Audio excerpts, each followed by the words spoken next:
인민해방군 의장대가 베이징天安문 광장에서 국기 개양식을 거행한다. 매일 아침 국기 개양식이 벌어지는 광장 뒤에는 명과 청의 황제들이 살던 저진청이 자리 잡고 있다.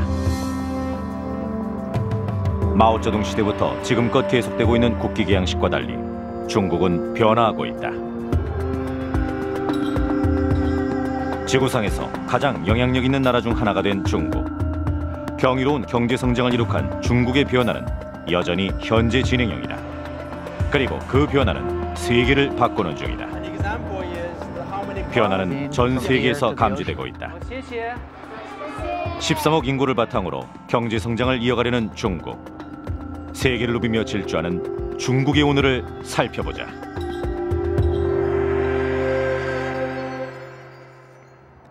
저널리스트 밥 우드로프입니다. 1989년天安문 사태 당시 전 이곳에 서 있었습니다. 저를 저널리스트로 만든 사건이죠. 전 법학을 가르치기 위해 중국에 와 있었지만 그 상황은 누가 봐도 역사적이고 끔찍하고 또 놀라운 것이었습니다. 변화는 오고 있었지만 그 방향은 아무도 몰랐죠. 20여 년이 지난 지금 중국은 세계에서 가장 빠르게 변화하는 나라가 됐습니다. 중국의 급격한 성장은 21세기의 가장 중요한 지정학적 사건입니다. 그 영향은 한마디로 엄청나죠. 중국은 세계화를 실천했다. 산업화에 뒤처지며 변방으로 밀려났던 중국은 이제 그 어떤 강대국도 무시할 수 없는 나라가 됐다. 중국의 성장이 미국에겐 위협이 된다고 보시나요? 물론 아니죠. 왜 위협이 되겠습니까? 그렇지 않습니다. 중국은 대만의 분리 독립을 지지하는 국가를 제외한 모든 국가와 교류를 하고 있다. 지구상의 거의 모든 국가와 거래를 하는 것이다. 중국은 사라지지 않습니다. 중국은 과거와 다른 모습으로 국제 무대에 재등장했고 세계 각국은 현실을 직시해야 합니다. 지난 25년간 중국은 인류 역사상 가장 많은 사람을 빈곤에서 구했습니다. 경제는 숨가쁘게 달려왔지만 이제어서 질주를 멈출 수도 없는 상황이죠. 중국 정부가 국제 무대에서의 영향력을 확대시켜온 목적은 하나다. 더 많은 국민이 풍요로운 생활을 누리게 만들겠다는 것이다.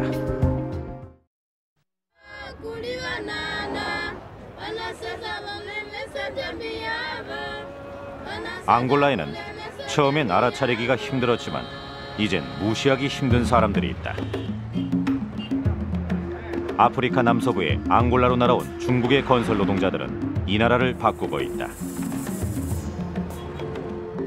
많은 아프리카 국가들에서 들려오는 얘기는 늘 비슷하다. 서방이 못해낸 일을 중국이 한다는 얘기다. 300년 넘게 포르투갈의 식민지였던 앙골라는 1975년에 독립했다. 포르투갈어는 지금도 앙골라의 공용어지만 포르투갈어로 의사소통이 되지 않는 사람들도 있다. 수십 년 전에 배워둔 중국어가 앙골라에서 위력을 발휘한다. 你好，我可以看那个吗？有很多的人在这儿吗？这10个人吗？ 2004년 앙골라에 거주하는 중국인은 겨우 200명 정도였다. 4년 후 그 숫자는 22,000명 이상으로 크게 늘어났다. 你好，你好，你们去到工作吗？现在？对，工作。在这儿你住？在这住。啊 ，OK。几个人？里边有多少？你去哪儿？在工地。啊，工地。再见啊。 중국에서 온 건설 노동자들은 밀접해진 양국 관계를 명확하게 보여주는 증거다. 중국이 앙골라에 준 차관은 어느 정도입니까? 저희 은행이 약속한 차관은 2건입니다. 한 건은 이미 완료됐는데 규모는 20억 달러였죠. 다른 한 건도 20억 달러 규모니까 40억 달러 정도입니다. 중국에서 도입한 차관은 앙골라 경제 발전에 아주 포괄적이고 긍정적인 영향을 줄 것입니다. 앙골라는 영토가 넓지만 부족한 게 많습니다. 양국의 협력은 좋은 일이고 앙골라와 중국 모두에게 도움이 되고 있습니다. 그럼 빌려준 돈은 어떤 방식으로 회수합니까? 앙골라의 석유로 받고 있습니다. 앙골라는 원유 생산량이 가장 급속하게 늘어나고 있는 나라 중 하나다. 중국은 차관의 대가로 하루 10,000배럴에 달하는 앙골라 원유를 공급받는다.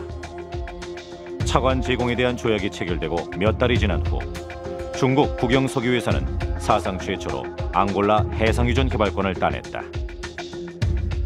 하지만 앙골라 원유 생산량의 대부분을 담당하는 건 쉐브론, 엑손, 토탈, BP 등 서방 정유회사들이다. 미국 정유회사들이 앙골라 유전 개발을 시작한 40년 전부터 이곳의 석유는 쉼없이 서방으로 흘러나갔다. 포르투갈에서 독립한 직후에 벌어진 내전 기간에도 서방 정유회사들은 계속 석유를 퍼갔다. 앙골라 내전은 냉전의 부산물이었다. 마르크스주의를 신봉한 정부는 소련의 지원을 받았다. 미국과 남아공 등은 반군에게 무기와 자금을 지원했다. 내전은 27년이나 계속됐고 그 사이 앙골라의 원유 생산량은 500% 가까이 증가했다. 수십억 달러의 오일머니는 내전의 동력이었고 다른 수십억 달러는 어디론가 사라져버렸다. 2002년 총성이 멎을 때까지 내전으로 숨진 앙골라인은 100만 명 이상이었다. 내전이 끝날 무렵 앙골라는 한마디로 말해 폐허였습니다. 국토의 대부분이 황폐해져 있었죠. 난민의 수는 100만 이상이었습니다. 앙골라인의 눈에 비친 조국은 기력을 잃고 쓰러진 상태였죠. 앙골라인들은 서방이 주도하는 국제금융기구들의 지원을 기대했어요. 우리가 여러 국제금융기구에 도움을 요청했을 때 그 기구들의 반응은 상당히 소극적이었습니다. 도와주겠다는 확답을 주지 않았죠. 뻣뻣한 자세로 우리를 대했어요. 서방은 조건을 내걸었다. 재건에 필요한 재정 지원을 받고 싶으면 먼저 갖가지 요구 조건을 이행하겠다는 약속을 해야 한다는 것이다. 부패 척결은 기본적인 요구사항 중 하나였다. 이에 반해 중국의 제안은 보다 간단했다. 요구사항 몇 가지만 들어주면 20억 달러를 준다는 것이었다. 중국과 앙골라는 차관을 사회 기반 시설 구축과 건설 프로젝트에 투자하기로 합의했다. 건설 프로젝트의 70%를 중국 회사에 맡기는 것도 합의 사항이었다. 앙골라에는 이런 대규모 공사를 단기간에 해낼 수 있는 회사가 없다. 你好，我有一个问题，几天每个星期你工作？就是7天，每天都是工作7天，一个星期都是7天。很多的工作啊。这个很紧啊。 앙골라 각지에서 중국인들은 새 도로를 닦고 새 철로를 건설하고 새 업무용 건물, 병원, 학교를 짓고 있다. 앙골라인의 3분의 2는 깨끗한 물과 기본적인 위생시설도 없이 생활한다. 수도 루안다에서 진행 중인 이 하수도 공사는 시민들의 삶을 바꿔놓을 것이다. 你爱这个安哥拉的人吗？很好的，不错的人，对吗？谢谢，谢谢，再见啊。 중국은 아프리카의 번영을 돕고 있지만 서방은 그 일에 실패했다고 하셨죠. 예, 그렇습니다. 많은 서방 국가들은 몇백 년 전부터 아프리카에 진출했죠. 하지만 사실 아프리카의 경제 발전이나 사회 기반 시설에 대한 기여는 거의 없었어요.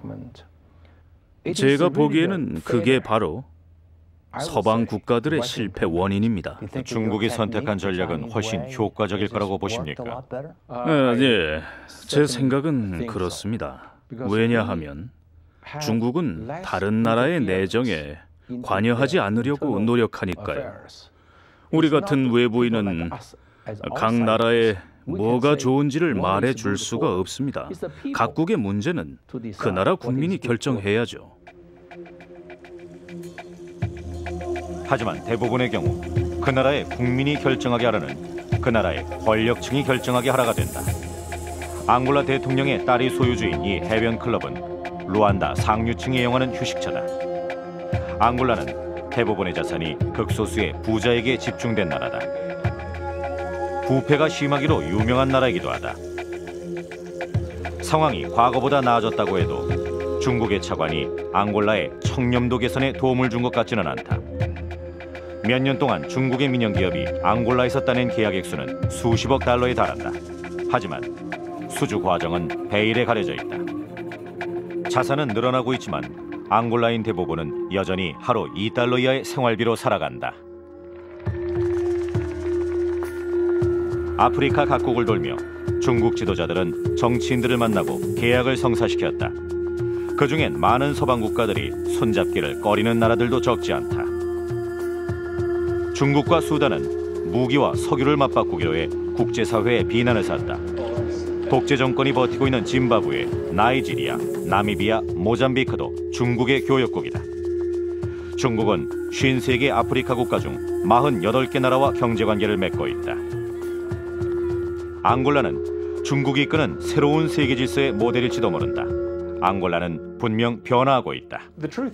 중국 건설 회사들은 앙골라를 경이적인 속도로 재건하고 있습니다. 중국 노동자들은 놀랄 만큼 열심히 일하죠. 반면 서방 회사들은 앙골라에 진출한 지 몇 년이 지나도록 눈에 띄는 성과를 내지 못했어요. 지난 몇 년 사이 앙골라는 정말 몰라볼 정도로 달라졌습니다. 중국 건설 회사들 덕분이죠. 정치적 영향력을 돈으로 사는 건 아닐까요? 그런 시각을 가진 분들이 서방 국가에 많다는 건 저도 잘 압니다. 하지만 그건 중국의 목적이 아니에요. 그렇긴 해도 어떤 지역에 진출하면 그곳에 영향을 주지 않을 수가 없습니다. 2008년 여름, 중국 정부는 3개의 조약을 추가로 체결해 앙골라에 더 많은 차관을 약속했다.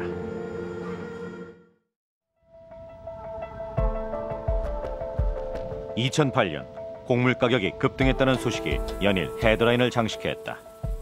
주요 곡물 중의 하나인 대두, 즉 콩의 국제 가격은 13개월 만에 2배나 뛰었다. 중국의 경제 성장이 낳은 예상 밖의 여파 중 하나였다. 브라질의 대두 재배량은 해마다 늘고 있다. 배에 실려 지구를 반바퀴 도는 콩의 양도 계속 늘어난다. 브라질 동부 해안의 산투스항, 대두는 끝없이 선적된다. 이 수만 톤의 콩이 향하는 곳은 바로 중국이다. 1995년까지만 해도 대두를 수입하지 않았던 중국은 2007년 3,400만 톤의 대두를 수입했다. 전 세계 대두 무역량의 절반에 가까운 수치였다.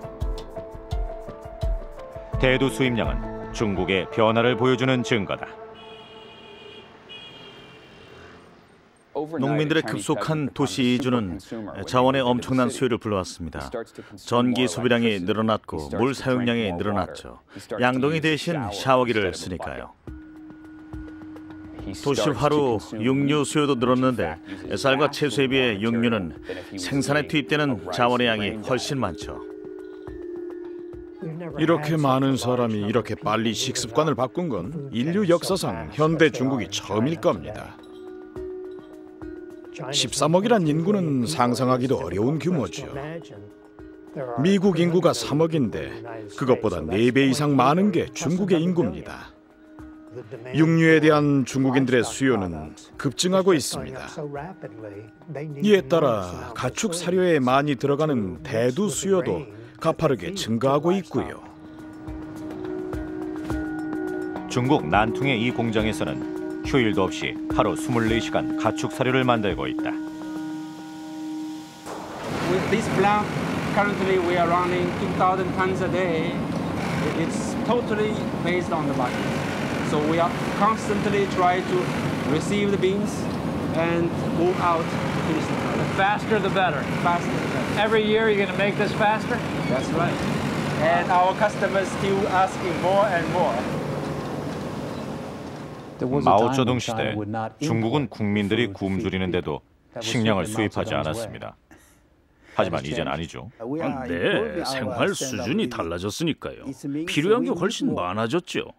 중국의 인구는 13억 2천만이나 됩니다. 13억을 먹여 살리는 일, 하루 3끼를 먹이는 일은 쉽지가 않아요. 전 세계 인구의 20%가 사는 중국. 하지만 농지는 전 세계의 10%뿐이다. 안 그래도 부족한 농지는 매년 크게 줄어들고 있다. 중국의 산업화는 전례 없는 속도로 경제를 성장시켰지만 동시에 경작지 역시 전례 없이 빠르게 집어삼키고 있습니다.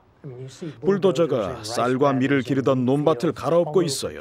농지를 없애고 공장, 아파트, 도로 등을 건설하는 공사가 지금도 계속되고 있죠. 이런 속도로 건물을 짓다 보면은 식량을 생산할 공간이 전부 사라질 수도 있겠군요. 농지가 줄어드는 것뿐만 아니라 농업용수도 공업용수나 생활용수 등으로 빼앗기고 있어요. 중국의 발전 속도는 중국인들의 예상보다도 훨씬 빠릅니다. 급속한 경제 발전의 부작용도 없지 않죠. 대표적인 게 환경 문제입니다. 저희도 그걸 잘 알고 있고 문제 해결을 위해 노력하고 있습니다. 중국이 직면한 문제가 브라질에겐 기회다. 브라질은 가파르게 늘어나는 중국의 대두 수요를 충족시킬 수 있는 유일한 나라다. 2007년까지도 세계 최대 대두 수출국은 미국이었지만 이후 상황은 달라졌다. 콩 대신 바이오 디젤의 원료인 옥수수를 생산하는 농가가 늘었기 때문이다. 2008년 이후 세계 최대 대두 수출국 자리는 브라질로 넘어갔다. 브라질 최대 대두 생산지 마투그로스주는 아마존 밀림 바로 남쪽에 위치해 있다. But this part of the country, this is relatively new for growing soybeans. 에하이 마지 씨는 세계 최대 대두 재배업자 중 한 명이다.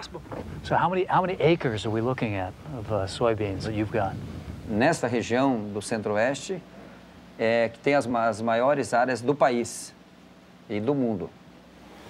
How much capacity do you have to grow soybeans? Temos capacidade para aumentar mais 50%, podemos dobrar. Tem melhorado os preços nos últimos anos agora, nos últimos meses. China is the main driver behind this increase in demand, and it's changing the business everywhere. It changes the economy. It has effects. It has a multiple effect on the other suppliers, tractors, fertilizers, creating more jobs. There's more money flowing into Brazil. It's changing the country. Changing the country. 덕분에 브라질 경제는 성장하고 있다. 2007년 브라질은 사상 최대 규모의 농업 부문 무역 흑자를 기록했다. 역시 2007년 중국은 30억 달러 가까이 브라질 대두를 사들였다. 농산물 수출 대국 브라질은 농업 슈퍼파워란 별명까지 얻게 됐다. 여기에도 문제는 있다. 세계 최대 대두 생산지 바로 북쪽은 아마존 밀림이다. 44만 제곱킬로미터 면적의 아마존 열대우림은 전 세계 열대우림의 절반에 가깝다. 알려진 생물종의 10%가 사는 아마존 열대우림은 지구온난화를 늦추는 데도 꼭 필요한 곳이다. 하지만 아마존은 신음하고 있다.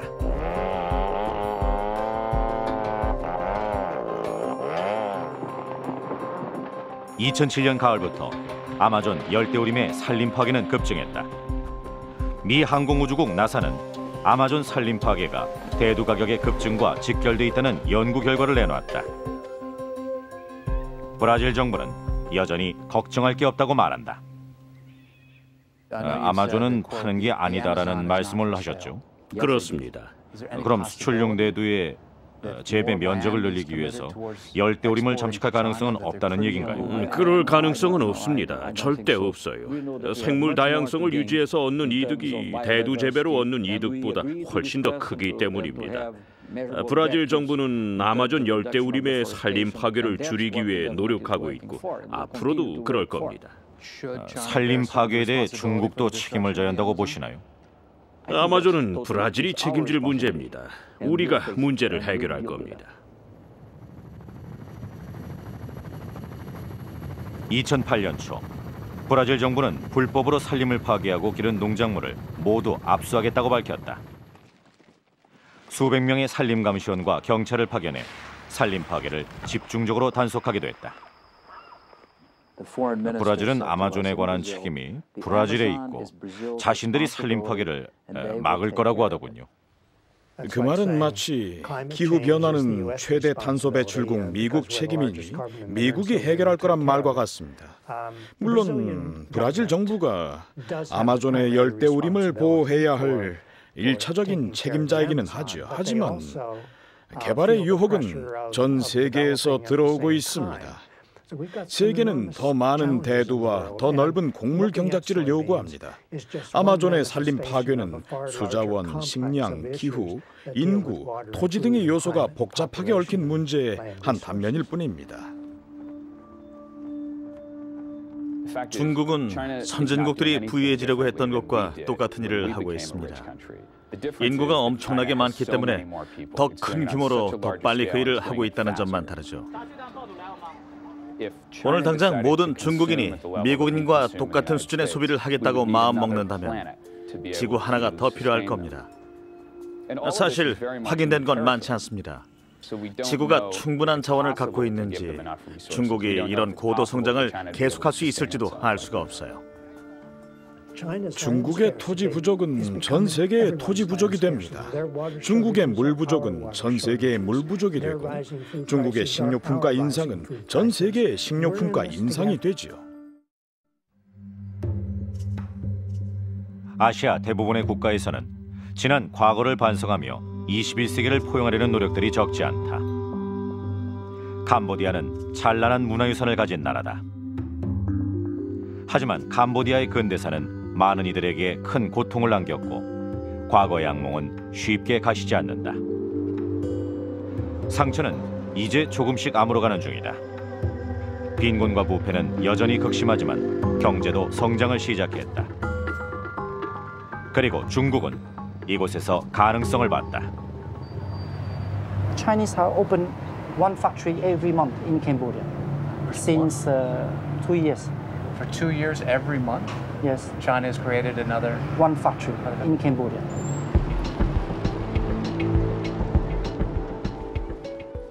중국의 입장에서 캄보디아는 경제적 전략적으로 중요합니다. 캄보디아의 낮은 임금 수준은 큰 매력이죠. 중국보다 비용이 적게 드는 캄보디아에 공장을 세운 중국 기업인들도 적지 않습니다. 동남아의 주요 국가 중 하나이니 중국의 입장에선 전략적으로도 중요합니다. 중국은 동남아에서의 입지를 점진적으로 강화하고 싶어하고 그게 중국의 운명이라고 믿습니다. 캄보디아는 강대국과의 밀접한 관계를 원하고 경제 성장을 원합니다. 그래서 두 나라가 가까워진 것이죠. 캄보디아의 경제, 무역 부분에서 중국어는 공용어가 되고 있죠. 마이크로소프트나 보잉이 캄보디아의 진출에 대규모 투자를 하는 건 가능성이 낮습니다. 그러니까 캄보디아인들에게 중국어는 한마디로 미래를 보장할 언어죠. 캄보디아에는 석유를 비롯한 천연 자원이 많지도 않고 식량이 많이 남아돌지도 않습니다. 그런데도 관계를 강화하는 이유가 뭡니까? 중국과 캄보디아는 예전부터 밀접한 관계를 맺어왔다는 점부터 말씀드리죠. 지리적으로 가까운 국가들과 평화롭게 지내는 건 중국뿐만 아니라 모든 나라가 추구하는 일입니다. 중국이 성공적인 근대화를 이루고 진정한 사회 경제적 발전을 이루기 위해서는 이웃 나라도 함께 발전을 해야 합니다. 현재 중국은 캄보디아의 최대 해외 투자국이다. 수억 달러의 조건 없는 차관과 다양한 지원이 캄보디아에 제공된다.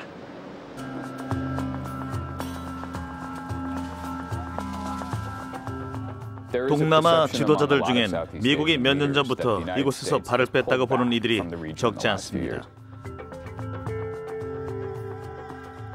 이라크전이나 북핵 문제 때문에 동남아의 중요성을 잊었다고 생각하는 지도자들이 많죠. 캄보디아는 거의 완전히 중국의 영향권 아래 들어가 있습니다. 오늘날 동남아에 살면서 중국과 중국 기업을 외면하는 건 거의 불가능하죠. 중국과 캄보디아의 완전한 관계 변화는 중대 사건입니다. 1970년대 크메르 루즈와 중국의 관계를 생각해 보세요. 당시 중국은 크메르 루즈의 최대 지원국이었습니다. 크메르 루즈는 1975년 봄 캄보디아의 정권을 장악했다. 사실 크메르 루즈의 집권은 인도차이나 반도에서 영향력을 확대하려던 미국과 베트남의 팽창주의가 낳은 결과물이었다.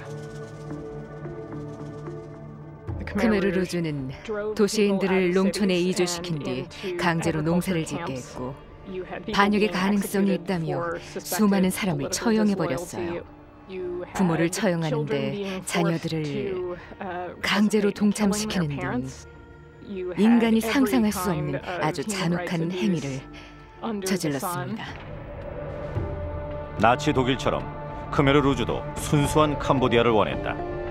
그들이 특히 미워한 건 미국을 몰아내고 영향력을 키워가는 이웃나라 베트남이었다.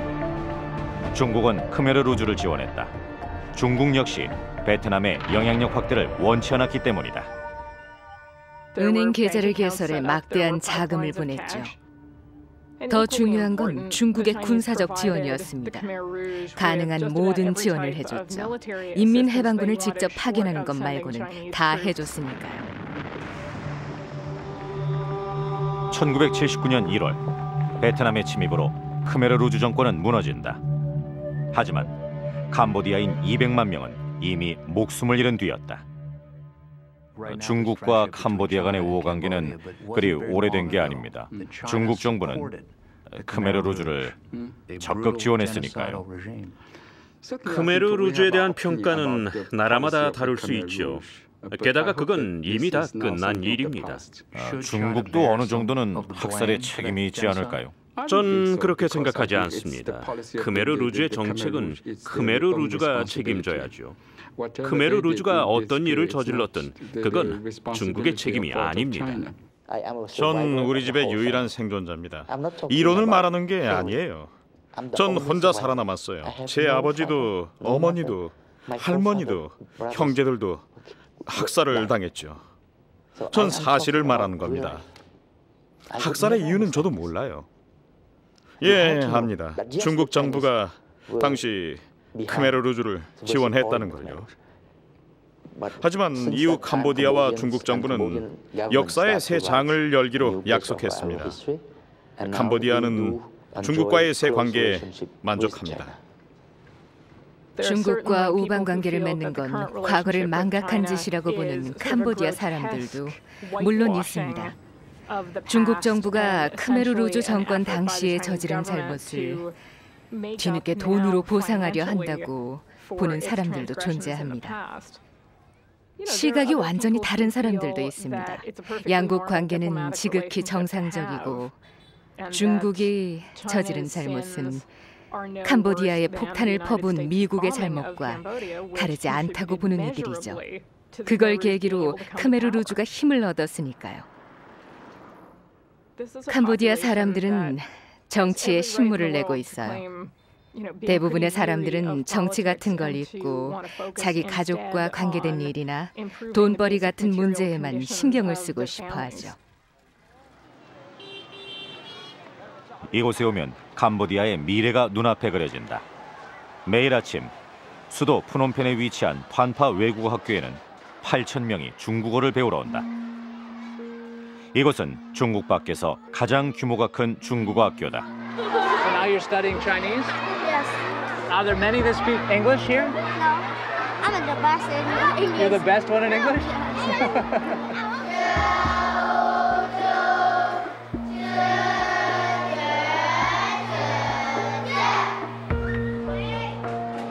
So you speak English? Hi, my name is Bob. Yeah, my name is Chi. So have you been studying Chinese here for how long? About 3 years. 3 years? Yeah. Are there a lot of people now in this country studying Chinese? Yes, because Chinese is such an important language It's more important now than before? Yeah. 下面，这叫上中下简。 캄보디아에서 중국어는 부자가 되는 지름길입니다. 엄청난 규모로 일고 있는 중국어 교육 붐도 그런 기대 때문에 생겨났지요. China is such a big country and its economy also increased and very improved. So do you think you need to speak Chinese to get better jobs now? Yeah. Now you speak at least 3 languages perfectly. Is it fun? Yeah, it's cool. It's what? It's cool. It's cool? 미국이 건국되고 200여 년이 지나는 동안 중국은 한 번도 세계를 호령하는 강대국의 지위에 오른 적이 없었다.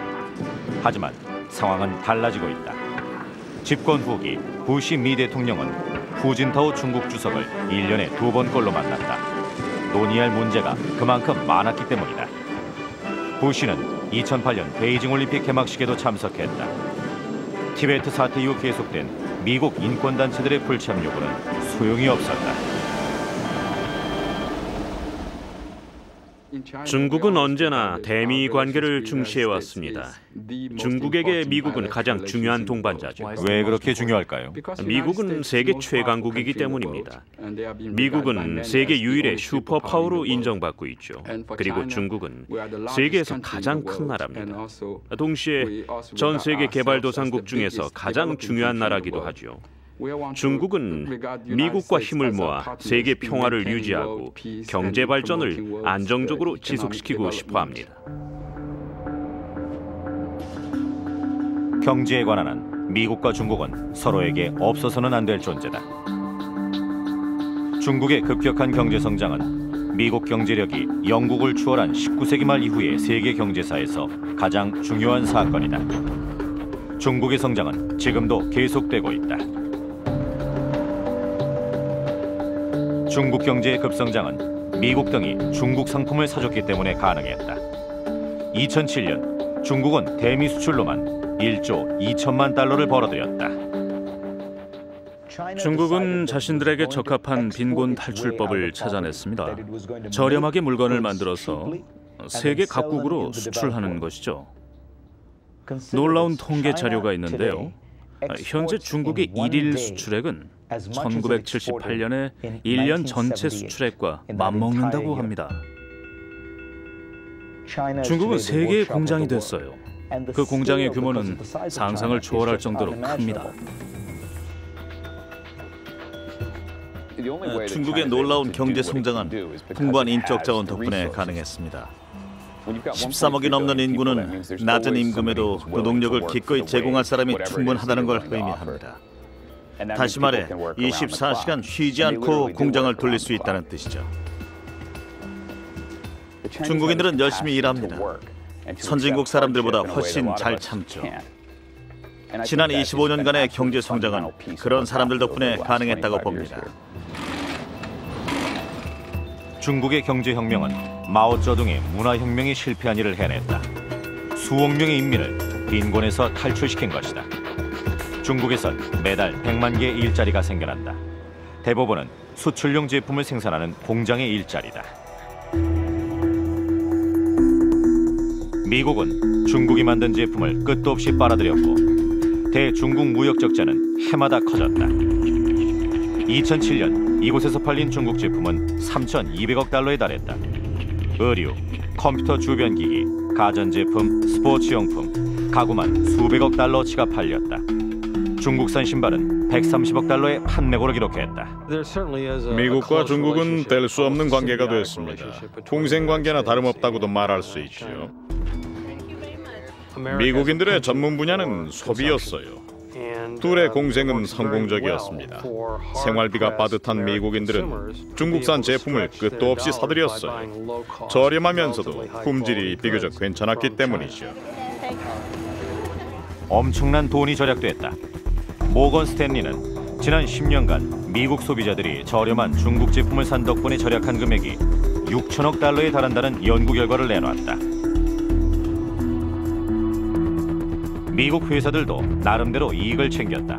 상표를 살펴보자 미국 브랜드를 단 제품에도 메이드 인 차이나는 어김없이 찍혀있다.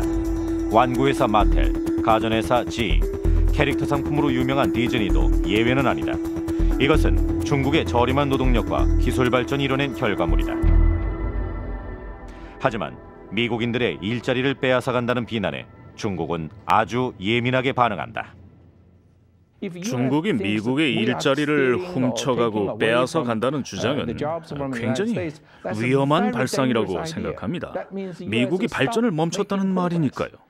미국이 걱정하는 건 일자리를 빼앗기는 게 아니라 미국인들의 일자리가 사라지는 겁니다. 미국은 부가가치가 더 높고 더 비싼 제품을 만들어내야죠. 불가능한 일이 아닙니다. 경제는 언제나 그런 식으로 발전해 왔으니까요. 기술 수준이 낮은 제품을 생산하는 건 더 저렴한 노동력을 제공하는 국가로 넘기고 부가가치가 높은 제품으로 옮겨가야 하는 것이죠. 중국에서 창출되는 건 저임금 일자리입니다. 미국인들이 바라는 일자리가 아니에요. 미국인들은 임금을 많이 받을 수 있는 일자리를 원하니까요. 미국에도 공장에서 일하는 사람들은 존재합니다. 그런 분들의 입장은 좀 다르지 않을까요? 전 다르지 않다고 생각합니다. 대세를 거스를 수는 없어요. 미국에서는 더 이상 하루에 셔츠 10만 벌을 만들어내는 공장이 유지될 수가 없습니다. 의류업자들이 이 프로그램을 보고 항의를 할지는 모르겠지만 현실적으로 볼 때 그런 산업은 결국 미국 밖으로 나갈 수밖에 없습니다. 임금이 낮은 곳으로 이동하는 거죠. 중국 기업가들 중에도 더 낮은 임금을 찾아 공장을 해외로 이전하는 이들이 생겨나고 있다. 중국 지도부 입장에서 볼 때 13억 인구를 흔들림 없이 통치하는 방법은 기적에 가까운 경제 성장을 앞으로도 꾸준히 지속시키는 것뿐이다. 지속적인 경제 성장을 이어가기 위해서는 무엇보다 미국과의 관계를 안정적으로 유지하는 게 필요하다. 중국은 미국 경제 회복을 바랍니다. 위기에 빠진 다른 나라들도 빨리 경제가 나아지길 바라죠. 경제 위기가 계속되면 중국도 어려워질 수밖에 없기 때문이에요. 그걸 위해 중국은 최대한의 지원을 할 용의가 있습니다.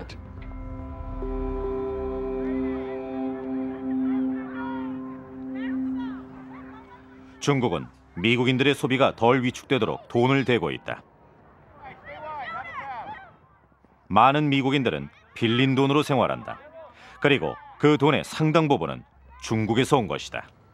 미국은 중국 제품을 삽니다. 중국은 달러를 받아가죠. 하지만 중국은 그렇게 번 돈으로 미국의 채권을 사왔어요. 미국인들이 빌려갈 수 있도록 엄청난 액수의 돈을 대준 겁니다. 미국은 빚이 많습니다. 글로벌 경제 위기 전엔 하루 20억 달러씩 국가 채무가 늘어나기도 했어요. 중국은 미국 국채를 사서 돈을 빌려줬죠. 둘은 그렇게 공생관계를 맺었다. 중국의 미 재무부 채권 매입 규모는 6천억 달러에 가깝다. 중국은 세계 최대의 미 국채 보유국이다. 이는 중국이 달러와 몰락이나 미국 경제의 붕괴를 바라지 않는 또 다른 이유다. 중국이 왜 그렇게 많은 돈을 미국에 빌려준 건가요? 중국에도 도움이 되기 때문이죠. 중국은 상당한 액수의 미 국채를 매입했고 그 돈은 미국의 경제를 돕고 있습니다. 미국에서도 고마워해야 할 일이죠. 미국 기업들에 투자한 중국의 자금도 수십억 달러에 이른다. 이런 상황을 우려하는 미국인들도 적지 않다. 중국은 엄청난 돈을 가져와서 미국에 투자하고 있습니다. 그게 미국을 취약하게 만들까요? 예, 서로의 영향을 더 쉽게 받죠. 간단하게 말하자면 미국과 중국의 상호 의존성이 커진 겁니다. 미국은 중국이 빌려주는 자금에 의존하고 중국의 입장에선 미국의 경제 상황에 의존하게 됩니다.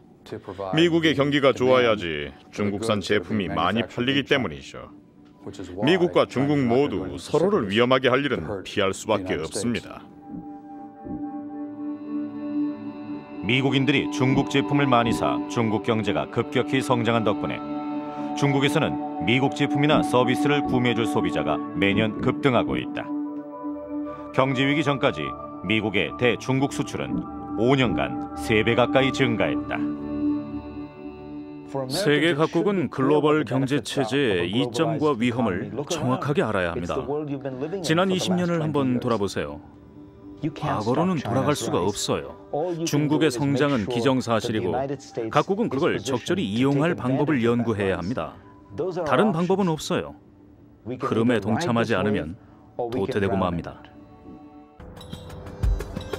수백 년에 걸친 침묵을 깨고 중국은 국제 무대에 화려하게 재등장했다.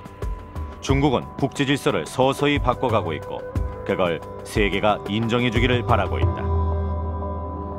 21세기 중국의 질주는 계속되고 있습니다.